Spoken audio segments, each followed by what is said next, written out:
Welcome to My Wife, the Casual Fan, where I, Jordan Cooper, discuss the week in pro wrestling with my wife, Samantha, the Casual Fan. And as you could tell from the title of the video, we watched Forbidden Door last night. I'm assuming we're going to be talking mostly about that. Did you watch anything else other than that? Well, I did watch Dynamite when I was away this weekend without you, so I felt like a true casual fan because I didn't have the wealth of knowledge right next to me. There were a couple things I had to text you, like questions and stuff. But other than Dynamite, and then we watched Collision, but I don't really feel like there was anything on either of those shows particularly interesting worth going over. Right, but Forbidden Door, when AEW and New Japan get together, they open the Forbidden Door, the Forbidden Fruit, or whatever. And we see a lot of Japanese talent in interpromotional dream matches. As the casual fan, were you confused by all the Japanese people on your show? So at this point, because of Forbidden Door last year, I felt like I've heard the names before, but I couldn't, if you lined them all up, I would have a hard time matching the name to each wrestler. But of course, because there's no such thing as a casual fan, it didn't take me away from the story. I'm sure I didn't enjoy it to its full extent the way that you did. You had to point out a couple, especially in the Ospreay match, a couple of homages. And I think that those, we talk about this a lot at home, those are the Easter eggs that make fans the rewards for watching. But those small moments, I'm sure there are a million details that I didn't get, that you didn't even get, because they'll be more towards the Japanese side, New Japan. So I thought it was really interesting, but no, it didn't deter my enjoyment of the show in any way. But I mean, you're also familiar with most of the talent anyway. Will Ospreay. To be fair, to be fair, to say to say this would sound ridiculous. The first Omega Ospreay match, I've only seen the highlights of. Yet you watched the entire match. Yeah, Yeah. you work third shift, right? So you're working midnight to 8 a.m. Hmm. on most nights. And I remember Wrestle Kingdom coming up, and of course it's in the middle of the night. And because you work at night, you're like, I'm going to order the New Japan pay-per-view online Yeah. so you could watch Omega versus Ospreay. So the fact that you even do that, like obviously the whole moniker of the show is that you're not actually a casual fan. You're a less experienced fan. You're the caricature of what people think of as a casual fan that doesn't exist. Right. But you've watched Will Ospreay matches before. I mean, you've seen a lot of this. You've watched Okada matches, right? Yeah. You've seen Tanahashi before. We've seen Minoru Suzuki and Tomohiro Ishii on AEW television before. We don't see them that often, so you may be confused of like, oh, I recognize the guy, but I can't match the name. It's like, Right. I don't know if that's Suzuki or that's Ishii or whatever. But when you see the guy, you're like, oh, that's the guy that kicked the shit out of John Moxley. Or, Yeah. oh, that's Murder Grandpa. That's that guy type of thing. So, like, you're still familiar with the people. You know that, Tanahashi's the ace of New Japan. I always say it's like he's like the John Cena of Japanese wrestling, to get a little bit more of an American reference. That, like, outside of that, like, did you need to know anything more than that to enjoy the show? No, and what I think that, like you said, we joke about the casual fan. It's almost as if the people that make this claim, what about the casual fan? They forget that commentary will tell you the whole story. And that's the issue that you and I have with Collision, is that commentary just isn't where we want it to be because of how much we love Excalibur. But even still, I feel like, because Excalibur was there and Kevin Kelly kind of going off of his, which the fact that I know his name means that I'm not a casual fan, that I'm more than that. But it doesn't, knowing, like, the crowd chanting Ace, and I only know that he's the Ace because of Moxley, but that's just knowledge that I've gained from watching wrestling. So if you watch, these names. Like it would for me to have to like put Tanahashi and Okada, I'm like blonde long hair or brassy blonde or you know. So um we always have this joke too. Jordan tells me that I'm racist because I don't know what they look like, but I didn't know any of the white guys either. I couldn't pick out Hangman Page, Vince, Preston Vance. If these guys didn't have the hair that I could distinguish, all white guys look the same too. Or the gear. Yeah, for Like me you tend to specifically, the notice the gear. gear way more than I do. Mhm. I mean, But you I, whole ass don't notice titties falling out of gear. right, well, of course, all the wardrobe malfunctions I miss. But to be fair again, uh, the ones that I know that you know that notice are like Will Ospreay, Hmm. Orange Cassidy, uh, Blake Christian, like seem to have a theme of like you like kind of a little bit scrawny. Of course, Will Ospreay is a little bit bigger now, but kind of like scrawny, kind of pale, reddish Redhead haired, guy. Yeah, reddish haired guys. So I have a type. right, they're like they're admittedly, I will admit it, they're the sexier versions of me. Yeah, absolutely. And I there's always this running joke. Oh, sorry, the dog's just gonna come in. There's a running joke that I would leave you for Will Ospreay. He did an interview. That interview he did with Renee Paquette, which was I didn't really seek out stuff too much back then. Um, but there's just something about Will Ospreay's vulnerability, and he gives everything. That's just so admirable. Well, doesn't he also have ADHD?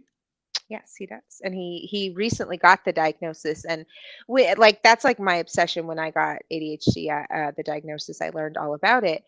But that's genuinely where his genius comes from. If anyone listening to this hasn't heard it, it's really beautiful to hear him talk about it, that it is the things that make him and Kenny Omega so good are the things that they don't know that they're doing. It just comes instinctual to them from watching and absorbing. So it's really nice to see these guys that where he's just attributing his creativity to his ADHD, which is something that like speaks to me on a spiritual level. Well, I don't know if you saw No. the reports or like the word on the street or from backstage that Kenny and Will like meticulously planned that 40-minute match, like kind of like Hmm. move for move, sequence for sequence. Before we get into the actual match, which is, I mean, to me, the highlight of the whole For sure. event, as someone with ADHD, like that seems like something that's more akin to my the way that my brain works. That with ADHD, like you say, that it increases your creativity, but imagine you having to go in and go, okay, can remember this 40-minute match like 196 moves at a time. Like is that harder? Um, no, because I mean, when I show you a cup and I have the creative process in my mind and I know step for step, it never makes sense to you. And inherently ADHD is at its core a memory issue, but there are tips and tricks to commit things to memory. So genuinely, Will Ospreay probably has 1,000, like using acronyms to remember his moves with Kenny. They might have a special way to like call out things. Um, so I don't think so. I don't think it's something that he knows how to do. I think he just does it. He probably couldn't explain it to you. And you would agree that their match last night was like the best match on the card, like hands down, like Mhm. there's no debate. Do you think because you saw the full match while I've seen the highlights, do you think the match last night was better than their first match, or do you think the first match was better? Or is it one of those things where they're both good, and if you wanted to argue one or the other, you really can't fault anyone for? Well, for me, the production value matters so much. And because I'm just not used to the Japanese production style, the first match was really gritty and violent, and to the point where it made me physically uncomfortable how fucked up Will Ospreay was in that first match. So I personally enjoyed this one a lot more. And I almost wonder if the people who enjoyed this more than Forbidden Door are people that just are not crazy about the production style of New Japan. But I think from a storytelling perspective, I understood it more. But this, I mean, how many months later is this where I'm constantly learning? Right, I but you think understood as far as like the first match essentially was Kenny Omega beating the shit out of Will Ospreay for like 80+% 30 of the match, minutes. Yeah. right? But and this was kind of the role reversed because we've seen spots from the first match. Like you saw, you remember me on the couch last night when Will was beating Kenny's head into the announce table, and like Kenny's just such a great seller that it's like Yes. no, he just like there's no give whatsoever. But that's a callback to when he did the same thing back in January to Will into the table at the side of the ring. So like it just shows that like obviously I think we're going to be getting a third match at some point, whether it be at Wembley or at next year's Wrestle Kingdom or something like that. That they thought about that. They thought about what did we see the first match? Mm-hmm. How could we turn that on its head? And it makes them look a little bit more even. And also the fact that they're in Canada, I think changes a lot. Because remember, Will Ospreay, is a New Japan wrestler, is under contract to them, but he's not Japanese. He's British. So like, it's not like the Japanese crowd think of him as like the hometown person. Because Kenny wrestled in Japan also, and people love Kenny Omega in Japan when he wrestled there. Yeah, probably more than Will Ospreay, the way they love Well, him now. They adopted him as one of their own, didn't they?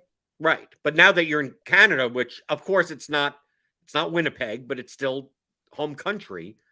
You saw Will Ospreay. I had to point out the Shawn Michaels callbacks to when Shawn and Bret had a feud. And obviously Bret Hart is a, beloved Canadian wrestler. Mm-hmm. And then you also saw a similar thing with Will Ospreay putting on the sharpshooter. And then that was something that you wanted to point out because I knew that. I was like, oh, I knew the sharpshooter because of Bret. I knew that sequence. I understood. That was one that I didn't have to ask you. Did you understand right after the sharpshooter, Will Ospreay put another submission move on Kenny Omega, and the crowd after he did it yelled "You sick fuck"? Like you didn't get that reference. Mm-mm. That reference because he put on the crippler crossface, and the crippler crossface is Chris Benoit's finishing submission move. Chris Benoit, a Canadian wrestler, obviously we know what happened, with him killing his whole family. That's one of those things that even the crowd, like, how do you react to that? Because it's like Chris Benoit before that was a very highly regarded Canadian wrestler that Canadians loved, and now you really don't want to applaud, right? You feel like wrong going, oh, Will, don't you do my beloved wrestler's move? And it's like, well, that's like it's almost like too soon, like you went too far type of reaction. But that's when the "you sick fuck" thing started in that spot, and I could see how maybe a more casual fan didn't get that reference, but it didn't take you away. I mean, it's not like the fact that I mentioned it right now. Did you even remember the spot? No, I genuinely didn't even remember them chanting that. But, I have a hard time understanding chants anyways. They never come across TV very well. But no, I didn't notice that was it. You and I have extensive thoughts. We could probably do a whole podcast about Chris Benoit and separating the art from the artist. And that's another thing I like about Will Ospreay is that's a hot take, right? To do that. But he understands that at its core, it's still a part of his life, a part of his inspiration. And he wanted to pay, is it homage or homage? Homage. I think it's called homage. Yeah. I think so. Well, I read, I saw, or whatever, in the post event scrum, they had Will Ospreay there. And I believe he answered the question that the thing he did with the Canadian flag was improvised. Like that wasn't a planned out thing. Like he was jawing with those kids right? Yeah, At the I love ringside or that. whatever. And then he saw the guy with the Canadian flag and said, okay, this is a easy way for me to get heat. And then obviously, if you're a professional wrestler at that level, you know the entire history. You've Yeah, for sure. studied everything. So it's like, you know what I'm going to do with the flag? I'm going to do the same thing that Shawn Michaels did with put it in my nose, right? That's when I knew. That's when I knew that it was something. Because when he did it between his legs, I knew he was going to do that. I didn't know it was a reference to something. I was just like, that's going to be the thing to do because it's funny. And then when he put it in his nose, like, I feel like a lot of times you can tell when the spot is dedicated to something. A lot of times it doesn't feel like it fits in. It feels like there was something there that I don't understand. That was a very specific. I don't, I, and I, you know, I fancy myself very in tune to body language and stuff. So I don't know if that's me making stuff up. But a lot of times I can go like, what was that a reference to something, or what does that mean? Especially when commentary doesn't necessarily point it out. Right. And that's one good thing about Excalibur, like Ex Malachi in the chat. If you have any comments, obviously put them in. Right, hit that thumbs up button, like and subscribe. Right, Excalibur turns casual fans into hardcore fans. A lot of people don't have that opinion. We talk about Collision versus Dynamite every week. It's been 2 weeks. But for you and I, the Excalibur, the lack of commentary, that style of commentary is what really changes that aspect of the show. I completely agree because you kind of can't be a casual fan with Excalibur, right? Like, you don't mean to absorb that knowledge, but you do. He's probably why I know what the sharpshooter is, right? Like, that I can look at it and know that that's the move. Because I don't know moves for shit. Right. And it's not like you were watching wrestling when Bret Hart was popular, Right. or you understand and also with you, it's like you understand Bret Hart is looked up to by a lot of wrestlers. Mm-hmm. So you know that that you're going to see references to him. You're going to see references to Shawn Michaels. You're going to see references to Ric Flair. And look, we'll talk about the CM Punk match with him, but CM Punk in the past 2 matches, he's doing Hogan leg drops, right? I mean, like, we'll get into that because obviously we can't go a show without talking about CM Punk, right? When he's on the screen, Right. because you need to talk about him for at least 10 Because I minutes. need to yell about him. Right. So the Ospreay Omega match, I think have you ever seen me react to a match that way? Typically, I'm on the couch going, that good, appreciate that, or do a little golf clap, go like, okay, I like that. It's kind of like stand up comedy, right? When you do stand up comedy, it's like, oh, that was a good joke, right? You don't laugh, but you're like, oh, I appreciate the craft, and it takes a lot for me to laugh at something because it's something that, like, oh, it was good and it was unexpected. I viewed that match, especially the last like 10 minutes of that match, as like I'm jumping off the couch and I'm yelling, right? The false finishes, that sequence, and with the screwdriver, like that whole sequence of Callis coming back out, and we'll talk about that in a second. Callis coming back out, getting the screwdriver to Will Ospreay. Will Ospreay, Kenny going up for the one-winged angel, the screwdriver to the head, goes down, gets the Will Ospreay does the hidden blade, does the storm breaker, whatever he calls it, and that's a false finish. Like that's a credible way to end the match and what people could expect it to end, and they set it up as a false finish. And then when Ospreay is all like, "Oh my god," and then Callis whispers to him, and he does 2 moves. Obviously, Kenny's one-winged angel that he kicked out at 1, and the crowd went. I went nuts. The crowd went nuts. You did. I think that was the part was you sitting jumped there, up.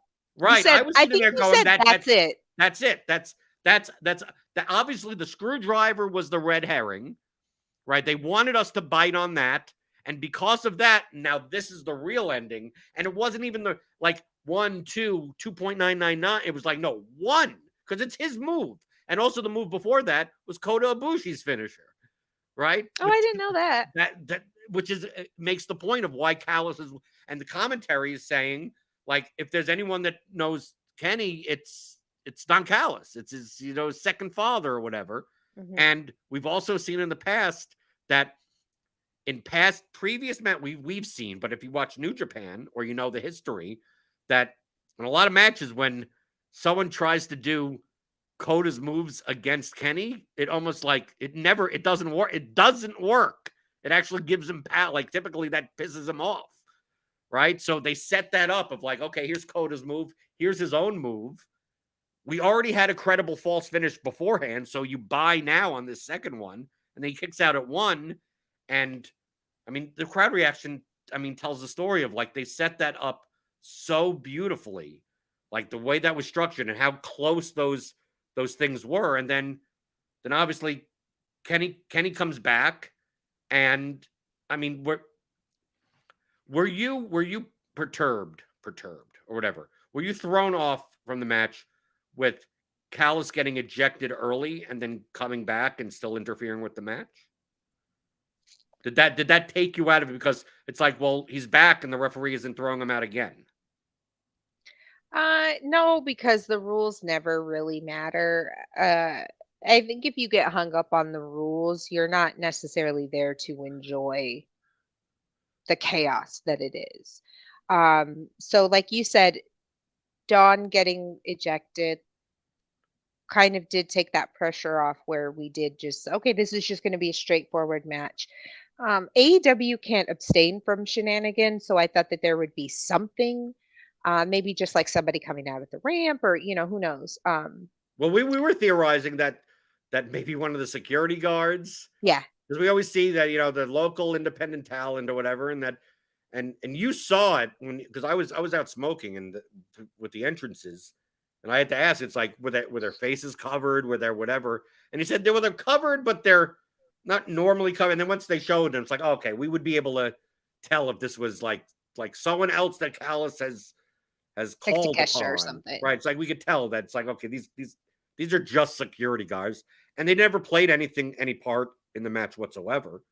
But I mean, I think the reason why Callis was ejected is for that exact what you mentioned of like, oh, so Callis isn't going to figure into this match because that's what we're expecting, right? We're expecting this match. Okay, what's Don Callis going to do? What's this idiot? What's this asshole going to do? And then if Callis never came out with Will, we would still be thinking that the whole. It's like, okay, this match really doesn't start until Callis comes out from the Hmm. back. So they have to bring him out to begin with, and then say, okay, don't pay attention to him anymore. Like we Hmm. want you to forget that he exists. He's gone. We've kicked him out. So now pay attention to Kenny and Will for the next 35 minutes. And then when Callis comes back, it's like, oh, he's coming back out. But if you noticed, he came back out. He contributed to a false finish, but Will won clean. Yeah. Like that wasn't the end of the match. We had the Tiger Driver 91 spot. That are you? How big of a fan are you of the old school All Japan? Like, like, does that take you out? Because that was also a talking point on Twitter today. That we shouldn't be encouraging wrestlers to do those types of spots. It was unnecessary or whatever. Kenny's okay. These are professional wrestlers. Kenny wouldn't tell you if he wasn't okay. Well, Kenny's Genuinely. never okay. Kenny's Right. always beat up, right? But were you as concerned? Because in the main event match, we had Danielson act as if he's having a seizure, God, right? and I believed it for a second. Right, but did that? I know that you bite on those things way more than I do. I automatically assume they're selling, right? I go from that. You automatically assume they're dead, right? You're like, oh, the performer is dead. The person that I like is no longer to be I wrestling thought anymore. Hangman died. I thought I watched Hangman die. But on that Kenny spot, I mean, he landed on he pretty much landed on his head. But that is the way the spot. That's what that move is supposed to look like. It's very thin margin of error on landing on the proper part of your neck so that you're not paralyzed. Were you highly concerned? Like, and you're like, oh, to finish the match, like I was the last 3 minutes, I'm worried that Kenny's paralyzed. Yeah, Kenny's for injured. sure. Especially towards the end. My favorite spot of the whole match was Kenny's foot on the rope. Oh yeah, That got that was excellent. That was the set. That was the after the screwdriver, and then all of that stuff, and then he got the foot on the rope. He didn't kick out, but he was close enough to the rope. yeah. Right? Yeah, that popped the crowd. I mean, the way that was done was, I And mean, great. one thing that we complain about a lot is the audio visual, and just the camera was there perfectly zoom in, like close up of the foot. It was executed beautifully. And you were going back like to the Don Callis and the shenanigans. Like, I think that that's what separates the good from the great, right? Is those tiny, tiny little details of knowing they're wrestling fans too. It almost feels like Kenny probably watches old school wrestling or even modern wrestling every single day. And he knows what he's going to anticipate, so he knows that you're going to anticipate it. And I feel like a lot of wrestlers either don't know the intricacies of what fans expect, or they don't care because they're doing it for their fun and they're doing it for their ego. And I feel like Will Ospreay and Kenny Omega, the characters are nothing but pure ego. But I feel like those two, when they're collaborating their matches together, are you take it. No, no, no, no, you take it. No, no, no. Like, they're like trying to elevate each other to where there's nothing but pure respect and admiration But I think the for. respect. I think they both have respect for the audience also. That Mhm, we're going to present you with a match that the novice could understand, mhm. but the hardcore wrestling fans could really understand. And Well, when I fell we're in not gonna love, treat you like we're dumb. Like right. the dumb people will love this match. Like the most surprising thing is that I talked to people like in we have John Alba's Discord, which you could join, wrestling according to alba.com. That we have people that of all walks of life, as far as like they don't even watch the current wrestling. They watch stuff back in the 80s. People that just know the Attitude Era and that's it. And they don't like they could watch this match. I mean, across the board, people watch that match and goes, yes, that was a great match. And I know some of the people that are saying it's a great match, like, dude, there were like 12 references that I appreciated thoroughly that just you didn't get it all, but you didn't I didn't need to need to. you didn't need to Mhm. get. I think for sure Kenny and the Bucks, the whole elite treat the audience as if they're intelligent, but still provide you with enough base level storytelling. And maybe it's because they're so good at storytelling that those base level stories, again, are just instinct to them. But I don't think just wrestling in general is fun if you've done it for a long time. But within the first, what would you say, 2 to 3 months, I was thoroughly enjoying wrestling and just being like, hey, what's their backstory? Let me go check Twitter. What does this mean? Let me look this up. I I think that you can thoroughly enjoy it without those tiny pieces, but those tiny pieces is what makes you like the show or love the show. Right. Because without those pieces, I don't think you would have done any of that. And I think that's what people miss. I think some of the detractors of like, how do we draw the casual fans? I think it's more of a matter of how do we retain fans that have a first experience with the product. And a lot of to me a lot of the perception of professional wrestling is that it's lowbrow. It's just like, okay, Hmm. it's going to be a fake fight, and I thought it was.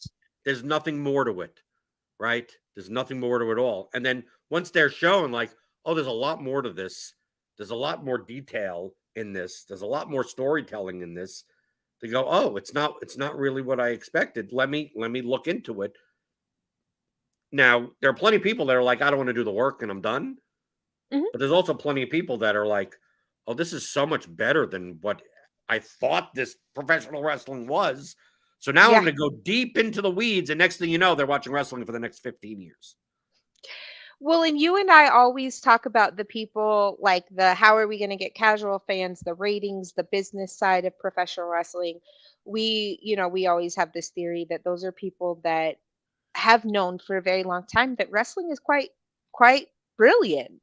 I Your average dummy could follow it very easily.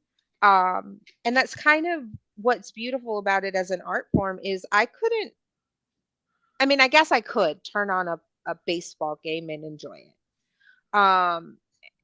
And just the way that if you like baseball, like I love going to live baseball. We could go to any Reds game. I don't know anyone on the team. I don't know anything going on in the leagues or anything.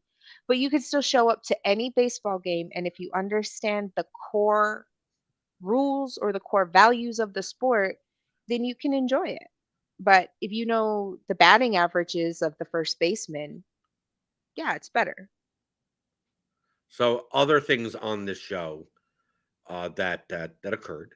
Forbidden Door, right? That's what we're primarily talking about. I don't think what Logan Paul is the Money in the Bank, maybe, and what who knows.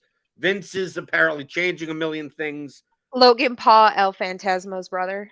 Right, that's what you thought. And you to be fair, in the pre-show in the 0 hour, El Phantasmo comes out, and you're like, if you told me that was Jake Paul, that was Logan Paul's brother, I wouldn't question it because and you're right.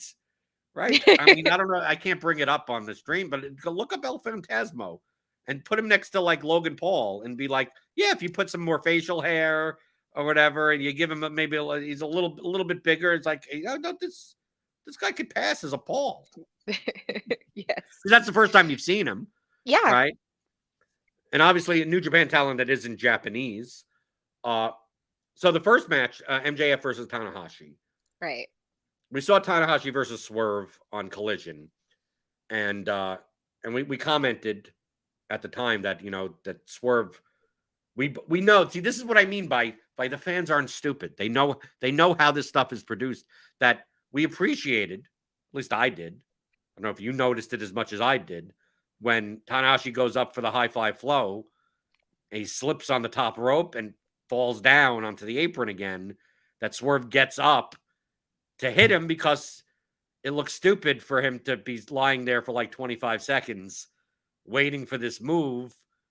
So to cover for that, it's like, okay, well, I'm going to go and try to hit him, and then he's going to hit me back, and I'm going to fall back, and then I'm going to take the splash. I think MJF did an excellent job carrying that match in a very throwback style of this is going to be a slow and methodical match. He's going to heal it up a ton. He's going to do really old school stuff like the abdominal stretch with the hand on the rope. Like that's like 50-year-old stuff, heel stuff from the territory days. And then Bryce catches him and kicks the thing and he does the dynamite diamond ring spot. And Tanahashi, I mean, Tanahashi is in the G1 this year. I don't know. He's a legend. Yes, he could have matches that he doesn't have to do much and just does air guitar and does the build up spots and people will love him. Yeah, just make him sting. Tag him right. But that's what. But there you go. I mean, I just think MJF carried that match extremely well. And another thing that no one has pointed out, and I pointed out, what was. Do you remember the thing that I pointed out at the end of the match that I thought it was very, very respectful of MJF? Something that MJF, I don't think, at least, had to do. Because especially when his characters like New Japan's an indie fed, these Japanese jabronis. And of course, like, if you don't know, the abdominal stretch is like Antonio Inoki's move. Like he's doing, like it's so obvious that this guy, the performer, watches old New Japan, old Japanese wrestling. He respects it so much that he's throwing in these moves that are from that era. But if you want to talk about the thing that I said that, like, he gave Tanahashi a visual pin. Obviously, the referee was bumped or whatever. Yeah. I don't think he had to. I don't get the sense that as a performer, if the match was agented or produced in a way where, okay, we protect Tanahashi's legendary status by, MJF cheats to win, hits him with the diamond ring, no fault on Tanahashi at all. But the fact that Tanahashi was there was a count, and there was a 7 count. Yeah. That Tanahashi had MJF pinned. I don't think it was necessary for the match. creative, but I gained a lot more respect for the performer for almost, I feel like he must have insisted on that being included. Yeah, you probably don't have Tanahashi being like, I want to get a visual pinfall. And those are things that as a more casual or a newer fan, an inexperienced fan, I don't. When you explain it to me on that level, I understand that is a big deal, right? Because MJF protects his character very well, and um, Well, I'm saying the normal reason to do that spot is for heat, right? You said the crowd is supposed to be like, but Tanahashi won. yeah, What the right. hell? Like, the crowd's too smart to Hmm. think that Tanahashi's winning the title. Like Right. we're going to the match knowing that MJF wins. It's just a matter of how he wins. I don't know how much heat you could generate from those, even with the Dynamite Diamond Ring. It's like, okay, it is what it is. It's like it doesn't get that much heat because our expectations. It's Yeah, not an we know even he's gonna do matchup. it. It's not, it's not something that we know MJF is winning, right? So it's Hmm. like it feels like that spot is typically thrown in the visual pinfall for heat. Sami Zayn, visual pinfall on Roman Reigns. Oh, buddy had him. You're supposed to have that type of Yeah, reaction. I don't think it generated that reaction. I don't think MJF and Tanahashi believe that it would generate that I don't reaction. think so. So to me, the only reason it's thrown in is professional respect of like, dude, you're Hiroshi Tanahashi. The fact that Maxwell Jacob Friedman as a person is like, it's kind of ridiculous that like as a 27-year-old wrestler, like I'm opening a pay-per-view wrestling one of the greatest Japanese wrestlers ever, right? That he had to have been watching growing up, studying wrestling.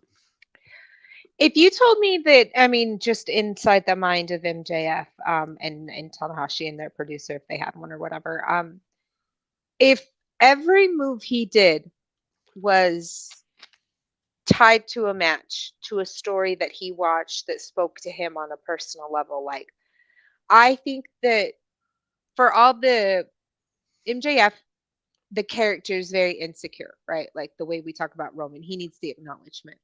Whereas I don't Maxwell, think the performer is insecure at all. well, that's what I'm saying, where the character MJF is insecure. MJF, the performer, I think he goes out there to just make him like to pop himself or two or three friends or people in the know. I don't think that MJF necessarily wrestles for us. I think MJF wrestles to put on the best show possible. And we just get to enjoy what he's doing. You know who else does that? Who? CM Punk. No, fuck you. No. CM You Punk. said Again, you've been trying to tell me that him and MJF are the same. you're gonna see. I told you on the couch. I said you hate him now. You hate him seeing him. You're like, we don't need Oh, you here. Get out of no. here. Boo, boo, boo. You loved hearing the Toronto crowd boo him, right? You loved it all. And then CM Punk goes out. There's nothing he loves more than healing it up. I mean, like he is he is one of the greatest heels in the history of professional wrestling. And I told you, I said, give it 6 to 8 months. 6 to 8 months from now, you will be viewing him the same way you view MJF of like, I'm booing you because I love your work. Mm-hmm. I think 6 to 8 months, you're going to be like, you're going to turn to me. You're going to be stubborn about it. And there's going to be a point where in some feud, it's going to end up being the Elite versus CMFTR or Hangman, something like that. They finally get on the same page and have one of the biggest, feuds in probably a decade of wrestling, and go, you know what? CM Punk is great at what he does, right? Just absolutely brilliant. And you can tell it just in this match. I mean, the dude's pulling out spots from old Ring of, when he healed it up in Ring of Honor. It's Toronto, and like the whole thing with WrestleMania with the Hogan match in Toronto. So he's doing Hogan leg drops. He's there's an old video that was going around throughout the week of CM Punk and Samoa Joe backstage at Ring of Honor back in like 2004. making fun of Kojima's lariats, of like Kojima lariat, and he literally did that in the match. He's in the corner, right? Lariat against Satoshi Kojima, and he's yelling that, right? So it's like this is someone that almost pays too much attention to what people are saying about him, but he just turns it on his head. It's like, oh, you're gonna talk like that about me? Well, I'm just gonna include it in matches. I'm gonna troll you as much as possible. And you know the funny part about it, the other talent that is well known for taking stuff that people say about them and trolling them incessantly, the Young Bucks. You did say that, right? Like you did say that they love a good troll. And that's why I think that you couldn't convince me. I believe that their locker rooms being separated and them not being able to work together. I believe that that's all a work. I believe that. Oh, you think it's all a work? You think this is they're hanging out at Waffle House after the show? They're good. No, I think the Bucks are smart enough people to understand the level of narcissism that comes from Phil. But I definitely think they'll be able to work together because it's just great storytelling. And it feels like the Young Bucks are willing to be, and this is something that I will give Punk credit for, they're willing to be uncomfortable because it's good for the show. They're willing to take a stand, killing the business, writing the book. Those are hot takes, and those do put you on Lonely Island. So I do think that I'm going to like his work with the Young Bucks. I mean, he's not going to go directly into that, but I mean, he's obviously. I'm expecting it at Wembley. I'm expecting it to start at Wembley. Right. Well, I mean, there's still people out there going, yeah, let's see what CM Punk's reaction. They're going to be in Canada for a month, pretty much. Like, let's see what the reaction is going to be when they're back in the United States. And I'm like, dude, that's going to be the reaction in any place other than Chicago. Mm-hmm. Which we're actually going to. It's funny. All Out was announced, and we're gonna go up for All Out in Chicago, and of course, it's gonna be at the United Center, and I'm fully expecting that you'll be the only one booing. Especially, gosh, it was bad last time I was booing, but the promo was shit. His promo's like, ugh. I don't think CM Punk holds up if you're a new fan. I don't think that without his nostalgia, without his history and his catalog of all these great moments he's had, I don't deny that he had his moment and that he was a tremendous star. I just don't think if you started watching wrestling in 2021 that he holds up. I just don't. I haven't seen it yet. I'm telling you, I haven't seen it yet. And I will admit that it's possible. You know me. I will go back and say I'm wrong. I will. I have no pride. But I still think I will always dislike him because he's always going to get more credit than he deserves because of what he did in the past. And that's fine that you're a legend, but you don't hold up today. Like, I want to see the Hangman. I want to see Bucks. I want to see intricate storytelling that isn't, I'm better than you. Because even MJS, I'm better than you, is still so deep. He's just the ADHD Jew boy. And he's, you know what I mean? So like this narcissism that comes from MJF is very well detailed. I don't remember if you saw, like there was this thing on Twitter during the Fatal 4-Way. It showed all the other kids with their dads and MJF in the yard. They were like kids. And MJF was just alone out there.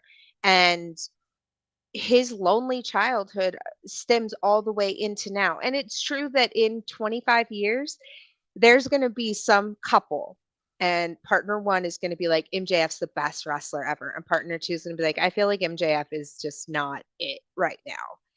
So I understand that I'm experiencing what you experienced with CM Punk with MJF.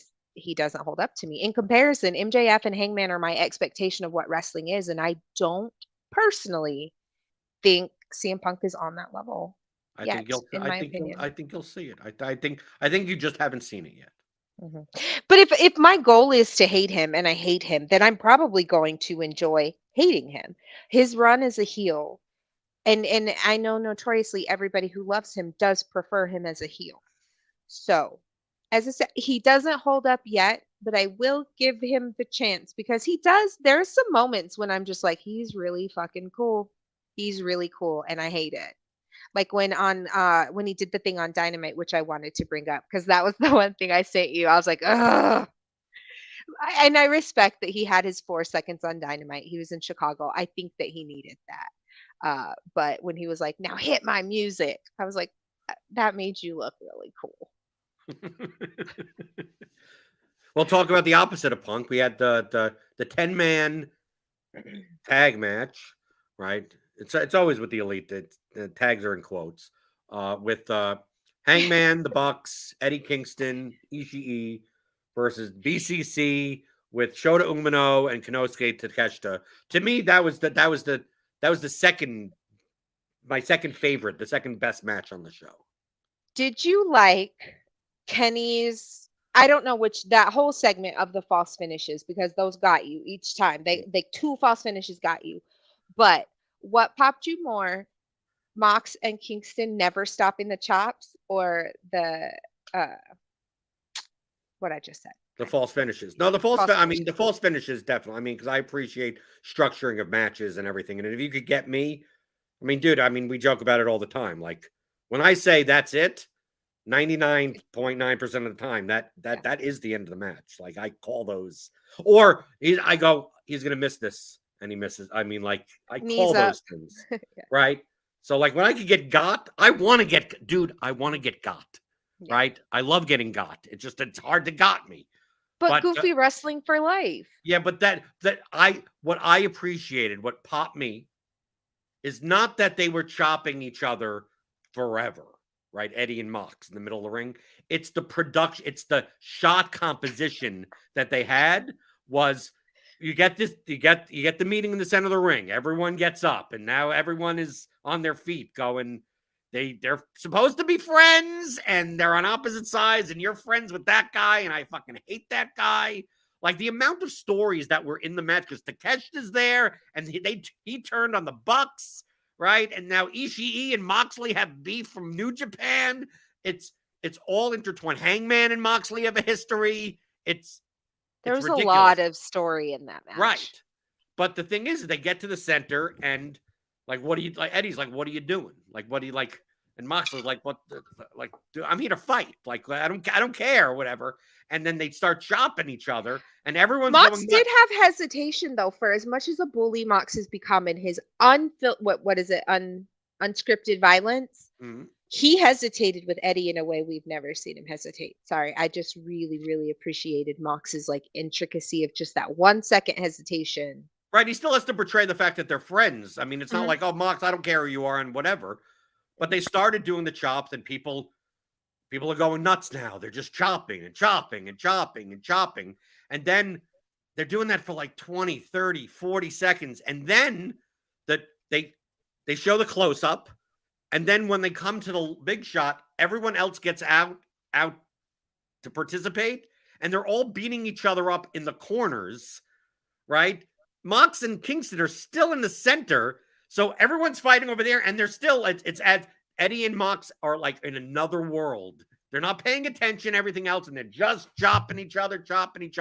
And then the shot composition, the four people, the people at the corners, they get thrown out, right? And then after they get thrown out, we go back to the close-up of Mox and Kingston, and their faces and whatever. And it's like they still age. And then we pan out, and next thing when we pan out, we see the Bucks on top of the corners to do their sentons or moonsaults to the outside.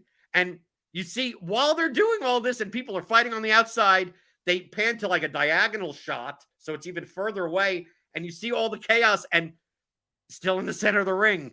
Tired, you see their arms drag, and they're still chopping each other. And that's when I got up. I'm like, this is amazing, because they raised the stakes. Because the way in like movies or film or how you write a sketch is that you raise the stakes. It's not just like doing the same thing 3 times. It's like, okay, we're gonna have this shot of Mox and Kingston. That's gonna get a big pop, right? And then we're gonna focus on them, and then we're gonna go, okay, now we got all these guys, and it's like, well, even with all this chaos in the ring, they're still chopping each other. And it's like, how could we raise it even more?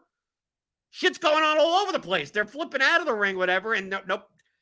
Constant in this is just chopping and chopping and chopping, and I'm hootering. I was hootering and hollering, right? Right. So it's like right. this is great. This is There, great. It's amazing. whoever, and I don't know how film production works, but whoever was manning the cameras of Forbidden Door, It was they were great. hitting it every time, every spot. And I think that it's not something that I personally ever thought of, but the camera work really does. I mean, we joke about Kevin Dunn, right? To be fair, And AEW sometimes the production team misses spots because oh, the action is so they can fast. be pretty bad. Yeah. Like remember how pissed off I was? I yelled at you the whole time on Double or Nothing for complaining, and then the first thing I did was complain that they missed the spot where the chip. Anyway, I stared at that chip all night and they missed the shot. But that was the thing about last night was they were hitting everything. And I almost wonder, I don't know the difference, right? We know that AEW backstage production has changed tremendously in the last month. So whatever they were, yeah, well, they were, but they were firing on all cylinders, and whoever they had going last night, I want those to be the people that man pay-per-views.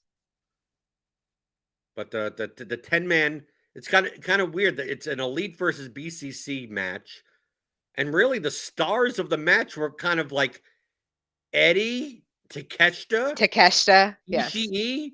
I mean, that guy's a bowling ball. Like you take a look at Tanahashi, and then you take a look at Ishii, and you go, well, it looks like Ishii is the one that's going to be like immobile.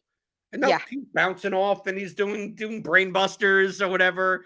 And I mean, I think that was the hardest match to call who was going to win, but I don't necessarily think there's like a winner of that match necessarily. I mean, Ishii pinned Yuta.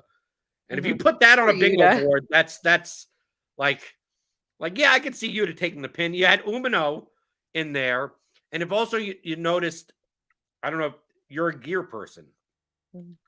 Obviously they came out with to Moxley's New Japan music. Which I prefer to Wild. I think Wild Thing is more of a babyface type of you're right. song. It's too and Umino is all the other Takeshita's in black, the BCC's in black, and Umino's in white. Why? Because Umino's a baby. I mean, Umino's a babyface, right? He's an underneath baby, but he just happens to be Jon Moxley's young boy. And it just the fact that they even wanted to show like Umino is not really with the BC. He's not part of. They didn't want to make it that Umino was part of the BCC. Just like Takeshita is more close to what the style. And then if you saw someone posted on Twitter the video of them walking out, and typically when BCC walks out, they're in the crowd as heels. They're in the crowd, but they're not high-fiving fans or anything like that. Shota Umino was out high-fiving fans in the aisle, and Jon Moxley had to call him over and said, "Get over here." Right? We're going this way, right? I don't know if that was the performer thing or that was a character thing of like, no, we ain't here. We ain't here to high five and glad hand the fans. We're here to kick some ass. So get the fuck over here. I hope that was an improvised moment, like where he was just excited to be out there, and Mox was like, "Stay in character, dude." Because you and I love those human moments. A lot of people, we use the word botch a lot, but you and I just call them human moments. The fact that it reminds us that these are very highly skilled people that are risking their lives for our entertainment. So when we see, exactly like you talked about with Tanahashi and Swerve, that ended up because you saw the progression of okay, that we're going to improvise and we're going to work on the fly because we're both really experienced wrestlers. You love that shit.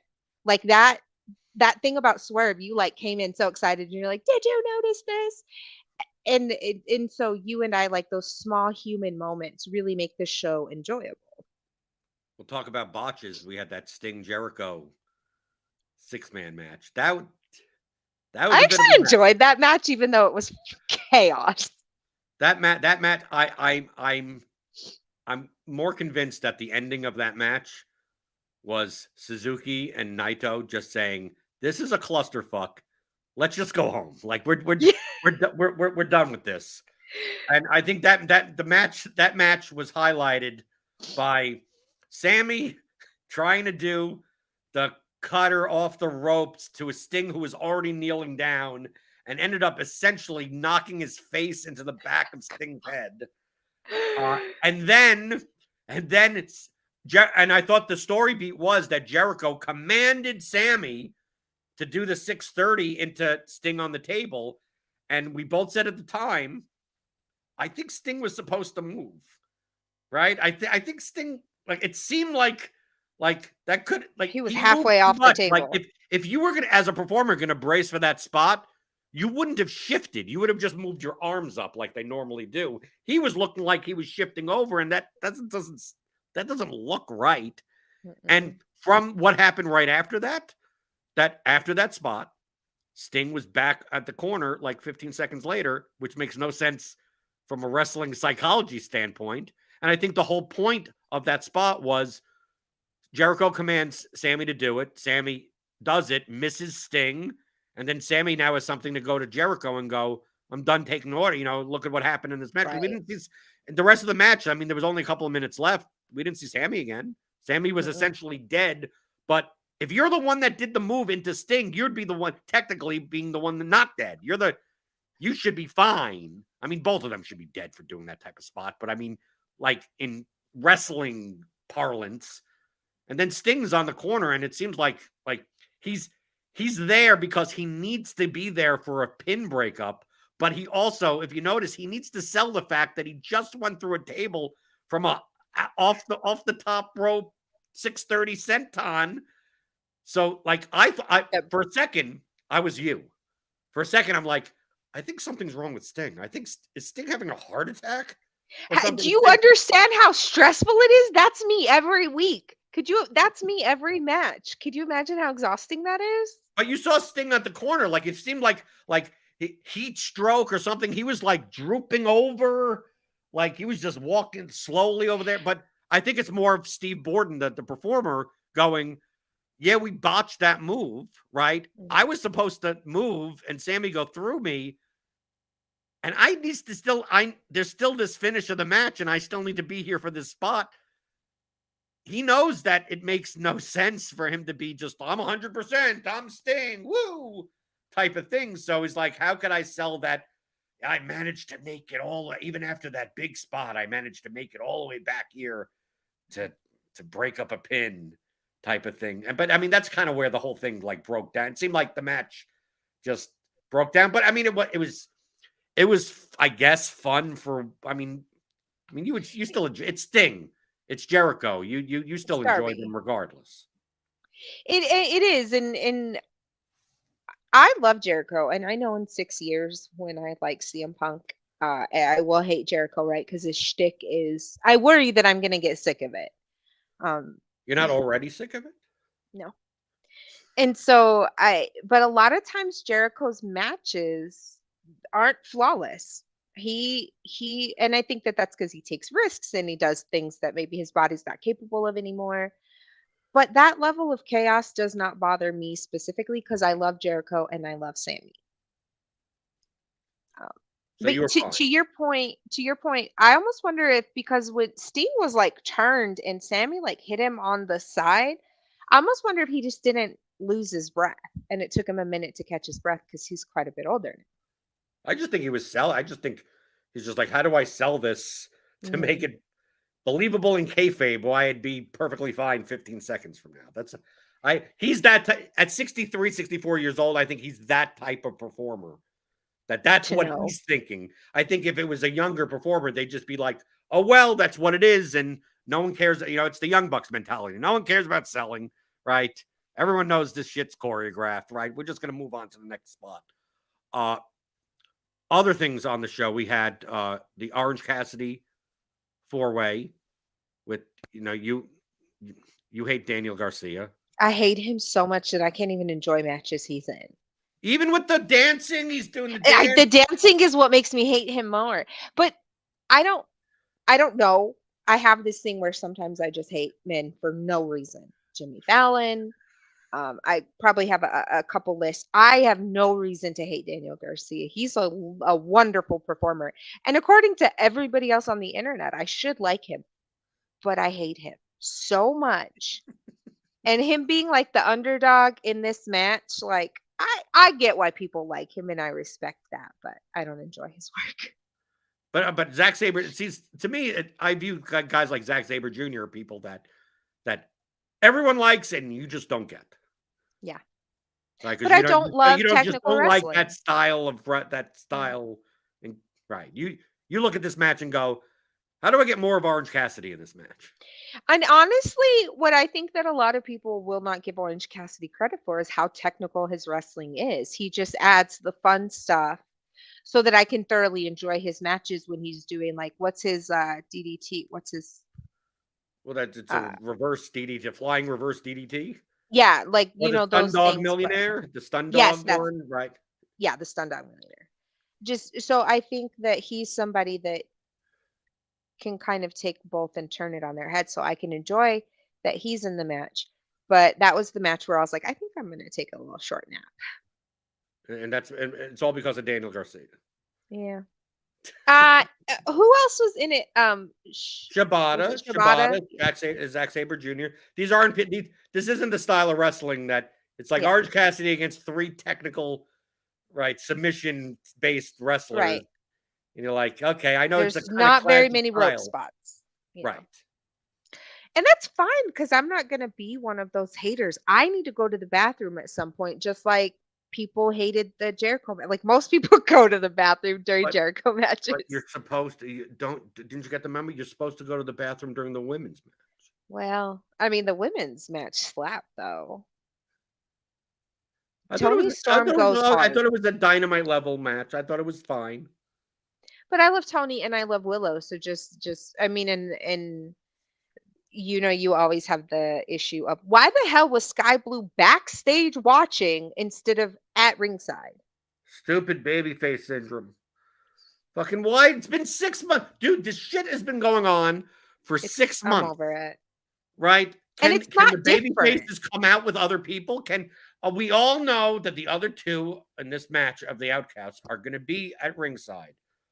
Why doesn't Willow? Why doesn't Sky Blue? Why doesn't Sheeta? Why don't any of these people say, can you come? Hey, I know you're not in the match, but can you just come out with me? Because what's going to happen if you don't come out with me is that I'm going to lose. They're going to beat me down, and then you're going to come out, and then I'm be like, what? Why the fuck weren't you here? And we all look stupid, right? We all look stupid. Like what the fuck, right? It's just too much. I could buy it once, twice. This shit's been going on since January.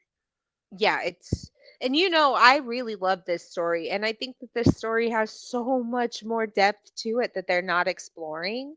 And it's really frustrating because I don't know if that's Tony. Saraya was supposed to be this big changing driving force to the women's division. I really think without Jamie and Britt at the helm, the women's division needs more than just two people that can carry it. And what's frustrating is they have that. They're just not booked that way. Right. I mean, it almost feels like this women's homegrowns versus outcasts thing. Like, I was excited for it in January. I'm like, okay, this could lead to actually a blood and guts match. Lines are going to be drawn. Other talent's going to be bringing in. Right. Jade's a homegrown. What is her? Athena is. Athena. We got all these other just things. Brutal. Right. And we're fantasy booking this of like, this could be a real thing. And this could be a defining angle for the women's division in this company. And then it just seemed like, well, this woman's injured for 3 weeks. So we got to postpone it. And then we got to postpone it again. And then, well, we can't involve Jade until she loses the title, and Chris Statlander doesn't come back until May. And then then Jamie gets injured, and it's like, well, now we have to move the title to Tony because we probably didn't plan on that. And then next thing you know, we're in assisted living by the time this gets paid out. I mean, you could say the same thing for at some fucking point, we're gonna see Swerve Strickland and Keith Lee have an actual match. I mean, we better. I'll be pissed if we don't. Do you even care anymore? How much? I mean, at this point, do you even care? No. Because you know how much I loved Swerve. Swerve came on the scene and instantly I was like, that's my guy. And his book, and still whenever Swerve's on screen in the ring, you're just like, holy shit, and I even like him with the Mogul Embassy. I think that they could develop that into something really good. I just think they need to put some effort into it. Are we leaving out any matches from yesterday? I left one out Don't ask specifically. me. Okay, so we went through the matches, right? Okay. We had we didn't have a tag team match. We had let's go Jungle Boy, Jack Oh yeah, Perry versus Sonata. I thought the finish of that match was kind of flat. and predictable. Right. Well, obviously it was going to be Sonata was going to win. I mean, obviously, I think that's obvious. What's obvious is obvious. And then Jungle Boy turns on Hook, which we missed the attack because Oh yeah. fucking Storm. We are Spectrum. For those I forgot why I didn't see that. I thought that I had just gone to the bathroom, but it was our No, we saw the aftermath of it right after, but apparently on Spectrum, for those that don't know, at least here in the Kentuckiana region, Louisville, we have a lot of counties, right? Because we have Jefferson County is where Louisville is, but we got the Indiana counties, like the region of that would service the cable system would be fairly, 50 miles in each direction. At least 15, 20 counties. Right. We got the emergency alert system, whatever. It takes over your screen. Like it literally stops whatever you're watching, and now there's a black screen and has the message EAS is an issue to blah, blah, blah, and you can't get rid of it until you change the channel back and forth. There's no exit or whatever. So like when that happens, like it goes black, the message comes up, so you're going to miss like 15 seconds every time that happens. How many times do you think that happened? At least 20 or 30 times throughout 20, at least 20. Right. 20 was we were the getting all number the I storm came throughout up the area. I mean, dude, halfway through, our lights flickered. with. We were so like, scared. Right. It's like, no power. Please. Because one time you woke me up straight out of bed because I work nights, and so you usually wake me up for Dynamite. You woke me up at like 7:50. We're like, we have to go to McDonald's to watch the show, and we're like, we cannot watch the show anywhere else. Please don't go out. Right. No, I went out to McDonald's that night because you weren't going to get up until like 5 minutes to 8, and I'm like, the power went out at like 5:30 at night. It's not back on. I want to watch Dynamite. So it's like, okay, McDonald's is down the road. They do have Wi-Fi. Let's see if they have power. They had power. I went on the TBS app or whatever. I'm like, okay, we could watch it on my phone. So it's like, is she going to want to? So I'm like, yeah, okay, the power's out. Do you want to sit in the car and watch Dynamite in the McDonald's parking lot? And we actually had a really good time that night. We got McDonald's and we were in the car. It was kind of fun. We had fun. So Jack Perry as a heel. Do you care? I mean, I don't, but I haven't cared about Jungle Boy for a very long time. Have you ever? Not that I won't. Yeah, for a little bit because when he was with Luchasaurus, but since they split up and Christian got hurt, I don't care. I know for me, there's potential to love Jungle Boy. I love his moveset, love his, his hair, his whole gimmick. So Jack Perry is a heel. I'm definitely willing to give it a go and see, see how it goes. Taz might kill him. He might not survive Taz. I think Taz will play into the kayfabe character. I think he'll be fine. I think that it's going to be fun on commentary with Taz now every time Jack Perry. I think I think I'm probably more excited for the commentary aspect of it because I love Taz. He's so funny. So that's the pay-per-view, right? Yeah. Did you not talk about Danielson on purpose? I wanted to see if you'd point out. I wanted to see. We talk about all these matches, and it's like the most anticipated match of the decade was Bryan Danielson versus Kazuchika Okada in a match that if you said someone back in 2015, they would go, this match is impossible to happen because literally impossible. literally impossible. It's like, well, Danielson's in WWE and he's not leaving. Like Okada isn't going to WWE, and then Bryan retires. I mean, like he retires, and he's on he's still under WWE contract. They're having him do Talking Smack. They're having him, so it's like, okay, apparently this thing is just never going to happen. And then AEW forms, and it still doesn't mean anything because Daniel Bryan's in the main event of WrestleMania, and then next thing you know, 5 months after that, he's coming at it All Out 2021, and he's wrestling again, and we get Danielson versus Okada in the main event, which was doomed the second that Kenny kicked out at 1. You're right. I just think that match is unfollowable.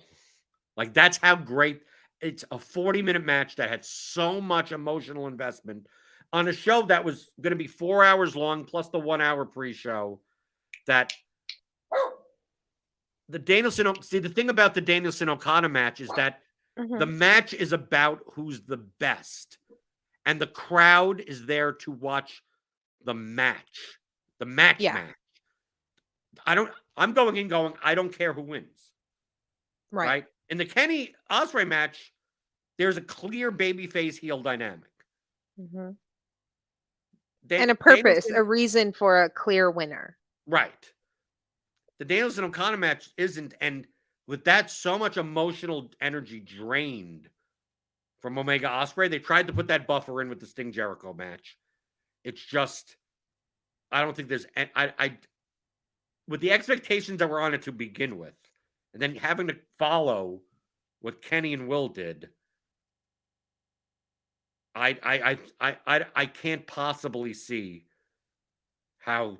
I mean, there were people on Twitter going, it's like, I can't believe I just saw the match of the century and the show isn't over and it could easily be topped in the next 20 minutes. Do you think if Danielson wouldn't have fractured his arm that it would have? Because I felt like that match started really slow and they building. And had they known what the Ospreay and Omega, which was at 100 high octane from the start, and Danielson, he does work a lot slower and he builds. Well, and builds Okada and builds does. and builds. I mean, if you see Okada matches are typically slow, and it's Okada's brilliance is in like the act 3 is in like typically he'll do a 45-minute match, and it's like you'd watch the first half an hour and go, I don't see why you consider this guy like the greatest ever. Like he's great. He's great. You'd be like, okay, I know he's very good, but like, what makes him so compelling? In the last 15 minutes, those sequences, be like, oh yeah, okay, now I see, right? He's the type of guy that can't put together a 12-minute match. This is the reason why he couldn't go to WWE. It's like it'd just be a waste of his talent because it's like, okay, you need you in, out 6.5 minutes. It's like that's not his strength. I mean, Jay White is kind of like that also. Like they need more time. Yeah. But maybe you're right. Maybe we saw afterwards. Danielson is so good as a wrestler. Did you have any inkling that Danielson was hurt at all? We just thought he was selling his hand and arm just well. Yeah, I was like, he's selling that so good. I genuinely believe he's hurt. Right. And it turns out he was. Yeah. Right. And then he still had of course, like you see a lot of times that they didn't end the match or anything. It's just like, nope. Broke my forearm. He broke his forearm in this match. And he's still at the post-event scrum answering questions and being all nice and and then I think the fact I think they're going to use it as a talking point for their next match. I get the sense that even if he didn't break his forearm, that they held back some on this match so they could run it back in Japan, where Danielson would win here and then Okada would win in Japan. And the fact that Okada's never tapped for like 8 years, like that's a talking point. And then now Danielson could say, like, I was able to get you to tap with a broken arm. Like with one arm, I was able to beat you with because Daniel's technically a heel now, right? So like Yeah. he's supposed to say it's like Okada, what an amateur. Like you're supposed to be so great. I beat you with one arm.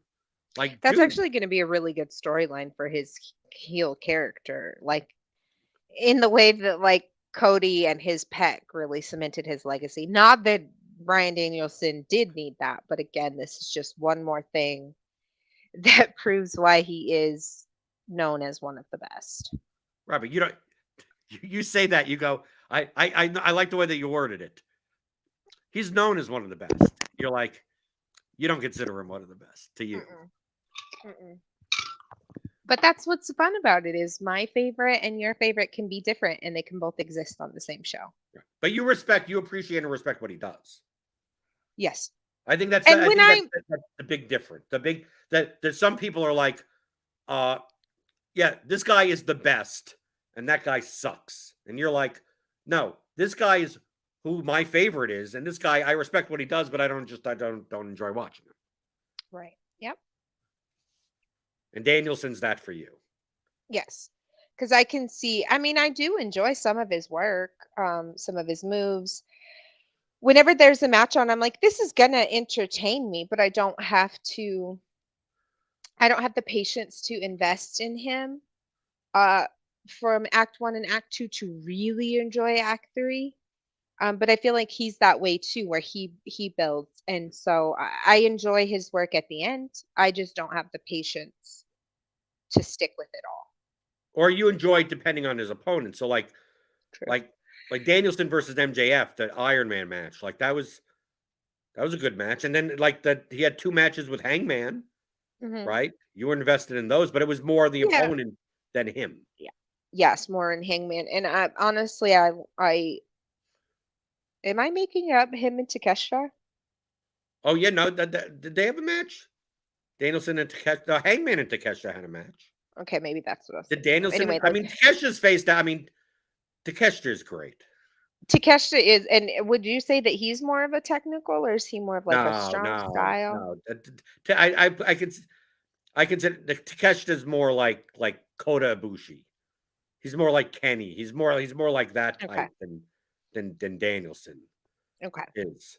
I mean, I consider like Zack Sabre Jr. and Shibata to be more like Danielson. Right. Daniel Garcia, Lee Moriarty, like those types. I mean, honestly, but even Swerve. Even Swerve to some extent. Yes, no, I would agree with you. But it's just kind of weird that we're over an hour in. We talked for half of it about Omega Ospreay, it seems. We talked about Punk and MJF and Sting and Sammy and the Elite and Kingston and Mox. And it's like the headlining match. Oh, it's Bryan Danielson versus Kazuchika Okada. It's like, yeah, it was there. It happened. Final countdown. They did the final countdown, right? And of course, you didn't get the reference until Excalibur had to say that on commentary. But once he says it, you understand why the crowd is going nuts. Yes. Would you have enjoyed the match more if it would have been in the Ospreay Omega spot? Do you think that match would have been more well received? Yes, I think it would have been. Them. The Omega Ospreay match is unfollowable. Why did they do that? Because to me, everybody knows that because of how intense Kenny and Ospreay are. Not that Danielson and Okada was not going to be intense. It just like the 2 levels of intensity in a match feel dramatically different to me, the casual fan. So even me, I wondered why they weren't the main event or closing the show, because we know that the main event doesn't have to be the last match. I think it's a Tony Khan thing of, instead of thinking in terms of like that the whole show is a play to some extent, that Omega Ospreay, we've seen it at Wrestle Kingdom. I mean, it's like this isn't like, oh my God, we're seeing Omega versus Ospreay. Like, people could act like that, but like this other match is a match that is when Tony Khan and AEW put out Orange Cassidy's having his dream match against Katsuyori Shibata, Kenny Omega versus El Hijo del Vikingo in a dream match, right? They promote these dream like no. Okada versus Danielson is a dream. Like that's the criticism that people had with like, oh, is this really a dream match? Do people really know who Vikingo is and stuff like that? It's like none of those bad faith merchants. Like you go, oh, Danielson versus Okada, yeah. You can call this a dream match. Like that's perfectly fine. So do you think that that's to Tony Khan's perspective of just looking at wrestlers as if they're like toys from his toy chest?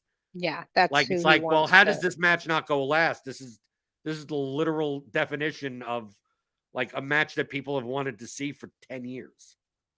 Right, matches why you would want to break down or kick down the Forbidden Door, right? Like, because you want to see that. It was a disservice to everybody involved because, like, we know that Tony can put his favorite match. Typically, he doesn't put his most anticipated / favorite match last. He really doesn't do that very often. And you always tell me that it's because of time constraints, that really the time constraints really messes up a story. And so it's weird that that was the choice he made to me. Well, maybe if they put Omega Ospreay was the longest match. I mean, everything fit on time. I mean, the Danielson Okada match was only going to have a 30-minute time limit anyway. And then you had And to I felt like that one should have been longer. That one should have not that I want Kenny and Ospreay to not be 40 minutes, but I also want people who were anticipating that to have a 40 or 50-minute match for those guys. It turns out it would have been horrible with Brian breaking his arm. He might not have broke his arm if he went on different, though. I mean, you can't. I mean, he said at the scrum he broke it on elbow drop or something. Like he didn't on off the top rope. He didn't protect his arm. Of course, as a professional, he puts it on himself. Of like, yeah, of course, right? It's like I was careless because it's one of those things where it's like, here's a move I've done 7,000 times, and I'm not thinking enough about it, and I'm a little off, and I didn't protect it enough, and then everyone's complaining that Kenny Omega's taking Tiger Driver 91s, right? It's like, no, that was a literal play. Like people get in wrestling is high. You talk to any professional wrestler, they will tell you that they're inches from serious injury in every match with the moves that you've seen 100 times before. So like, just because like this one is a little extra risky, like to their perspective, it's like, dude, we do this stuff. We do this stuff where we've trained on doing all this stuff. Like I don't know. I get it. To me, it seems like fake outrage of like, oh, did we really need to have that? Did there really need to be a pile driver spot there? We know everything. Did there need to be a unprotected chair shot? Because we know what's about concussions.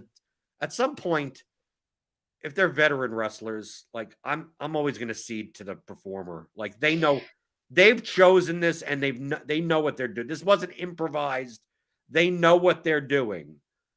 And it's their choice, and it is what it is. I'm not going to judge them for it. I will get mad at Kenny, like, why are you doing this? But in a selfish way, because why are you doing this? Because that means if you die, I don't get to see you again. But the same way that I couldn't tell you how to do your picks for your DFS, the same way you couldn't tell me how to handle a caller with a panic attack. You don't know what a person is capable of in their skill set. So for us to sit here and be like, yeah, I'm so mad that Kenny did that because I felt scared. And I think that that's where we are. You made me feel bad, so I'm mad at you. But fucking don't do that, Kenny. But I say that like in a mom way, not in a you're running professional wrestling. Just like, I don't want you to do that because it makes me feel bad. Right. And he's like, no, that's exactly why I wanted to do it, for you to feel bad. Right. Or the selfish reasons of like, you're risking me never seeing you wrestle again. Right. So it's not even for it's not even for the performer's health. It's just like, dude, that could have ended. That means no more Kenny Omega match. Do you think more people are just not willing to admit what I admit, that it's all selfish. Yeah, no, I think so. I think I think that's the reason why people don't admit a lot of things, Yeah, right? Like you true. get, but you know me, I come from the opposite end. It's like if you just said that, like, no, I'm just looking out for myself. It's like, okay, I Just tell can't the blame truth. you for that, right? Just don't lie about it. Just Mhm. say like, yeah, yeah, yeah. I prefer this. Just like with the we talked last week about Collision or whatever. It's like, oh, I like the people are like, oh, well, the fact that it's different is a good thing because it's like no, I wanted 2 more. Me and you wanted 2 more hours of Dynamite, and then people are like, well, they're not doing this because of blah blah blah. It's like, no, no, no. I admit, I selfishly want 2 more hours of Dynamite. Well, what happens if no one watches? I Then don't good. Me, care. I don't care. Then it's me. Yeah. Then as long as it still happens, I'll watch. Right? I would be fine if Eric Bischoff was PP herded every week about Dynamite because he doesn't get it. And didn't I tell you though, watching Collision? Oh, I get it. I get why people don't like Excalibur. Like if this is what you're used to and this is the standard, because I hate commentary of WWE, Michael Cole, so I tune him out, and I don't feel like the Kevin Well, Kelly and Michael I. Cole's okay. You turn on Kevin Patrick, Okay, I don't know the right? difference. The Irish guy, right? Yes. Yeah, he's Mhm. horrible. Well, I have a hard time discerning accents anyways. So, um, but what was I saying? Oh, it's fine. Because you want the more that Eric Bischoff hates something, the more you like it. Right. Oh yeah, yeah. I just want Eric Bischoff and the people. Don't say his name. The cult comes after you if you say his name. Okay, You I say won't his say name it. 3 times. If you say Cornette's name 3 times, he Oh, they'll appears to be Eric. manifest. Yes, but I think that those are people that can't think fast as Excalibur talks. I think fast, and I'm like, whoa, whoa, whoa, you're going too fast. And so I can see why they don't like that, because I don't like commentary on Collision because it's too slow. I just don't want them to have their product. They have WWE. You have your product. I want us to have ours. Or more of ours. Yeah. Right, more of ours. We're selfish. It's fine. It's fine to be selfish. Yeah. But maybe I'm they're willing. selfish too. See, you wouldn't mind if those types of people were like, no, I want AEW to be what I like. Mhm. And but they That'd be wrap like it respect. right, but they wrap it in this aura of I'm only saying this because that would be best for business. It's like just say that that's what you just if Cornette just says, you know what? I want wrestling to go back to 1984 and I want to be all of that. And that's the is it going to be best for business? I don't care. It's what I like. And be like, okay, I can respect that. Okay. But I don't wrap don't it in this care. whole notion of like, if we only went back to 1984, 17 trillion people watch wrestling again. Like that's the thing. That to me, that's the disingenuous part. Like, does Target have my chocolate covered nuts or no? That's all I need to know. I don't care if they're Do they? making Do they money off have it? my nuts. Well, I'm just saying. Kroger never has your toffee, buttered toffee They peanuts. don't.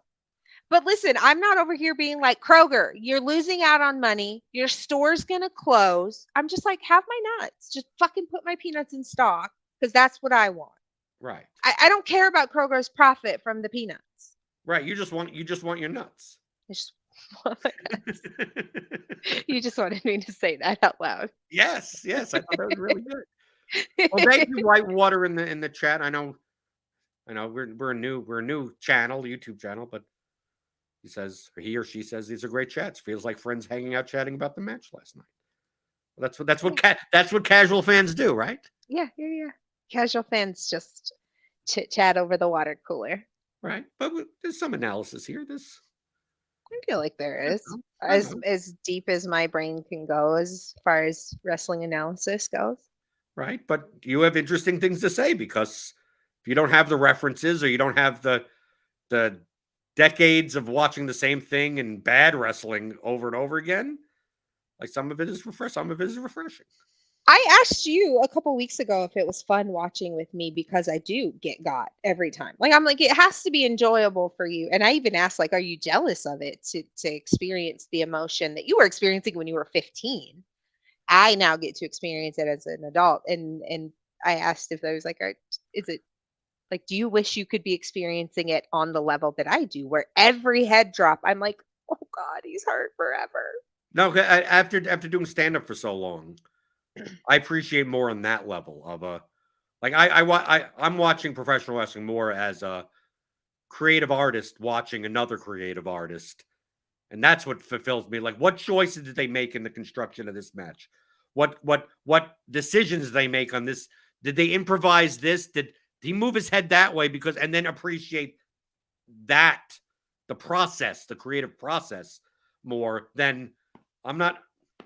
I know they're performers. I'm not invested in well, is Stone Cold going to get over on Vince McMahon again? It's like no, it's a show. It's yeah, but I'm not 15 anymore. So like I'm not viewing it from the perspective of like, oh, I really want this character to beat up another character. It's like I view all these people as just normal people with cool jobs. You do, and every time I mark out, you're just like it's just on Ross Sapp. You literally do not Right. have to Just run John across the Moxley. We arena. met John Moxley, right? It's like Okay, it's just our meeting with John Moxley Jonathan was one Wood of the from best. Cincinnati. He just has a cool job. Yeah. I don't know. I like it. It's one thing about you though is you experience wrestling in a way that you don't experience any other form of entertainment. And it took you 3 years to put your mark on being creative in this space. For a very long time, you just observed and enjoyed the creativity. And that is, I can't push how rare that is for you. Sure, you did the research so that you're the type that needs to understand the art behind the performance, even to where you're respecting, like, I always like cheer and clap for the ring crew. Because like literally this show doesn't exist without the ring crew. They are making sure you're safe. And so it's interesting for me as your very long time partner to know that. And I told you in 2020, you're going to have a podcast by the end of next year. And so seeing you go through the process of just enjoying it and completely turning yourself off to enjoy wrestling is really fun. And kind of cumulatively, that's what we all do this for, is to just turn off and have fun. So just enjoy wrestling. Just enjoy wrestling, right? Don't you like the? Isn't someone always comes with a sign with Yeah. the see through, and it's just like the holding hands I through haven't wrestling, seen them in a while. right? Yeah. Fine, everyone enjoys it if you go, but if you go on social media, it's like one of the biggest tropes that people will tweet out. It's like the only thing that wrestling fans hate the most is wrestling. That's funny. I've not heard anyone say that. Right, because that's what everyone talks about. You know how much this sucks, or look what's going on here, whatever. It's like, how about Do you think watching the product? I am convinced that when MJF said that only 7% of the audience is on Twitter, I'm like, I'm going to believe that for sure The because other that 93% are still angry and arguing with other people. They're just not doing probably, but hopefully they have better takes than some of the internet. And you changed it before we get out of here. You changed your Twitter handle. So if you do, right, if you watch this show, obviously give a like, subscribe, do all that stuff here on YouTube, rate it on iTunes or whatever.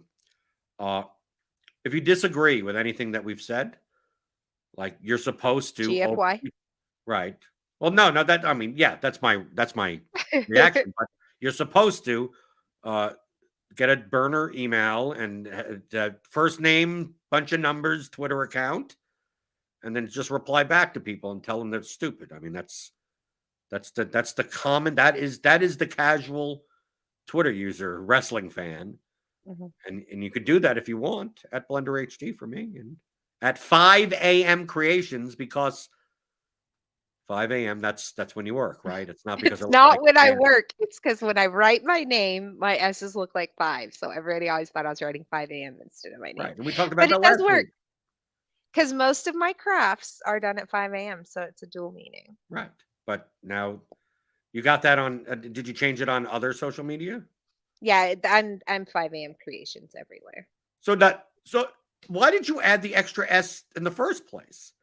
Well, because on Instagram, there's not just 5 a.m. creations. So on Instagram, I had to do 5 a.m. dot creations. Okay. But if you just type in that, so it's really complicated.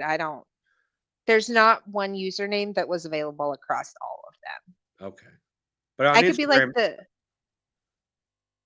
but on Instagram, 5 a.m. dot creations. right. but it'll come up anyway. But on Instagram, you show off all your cups, or your custom wrestling cups.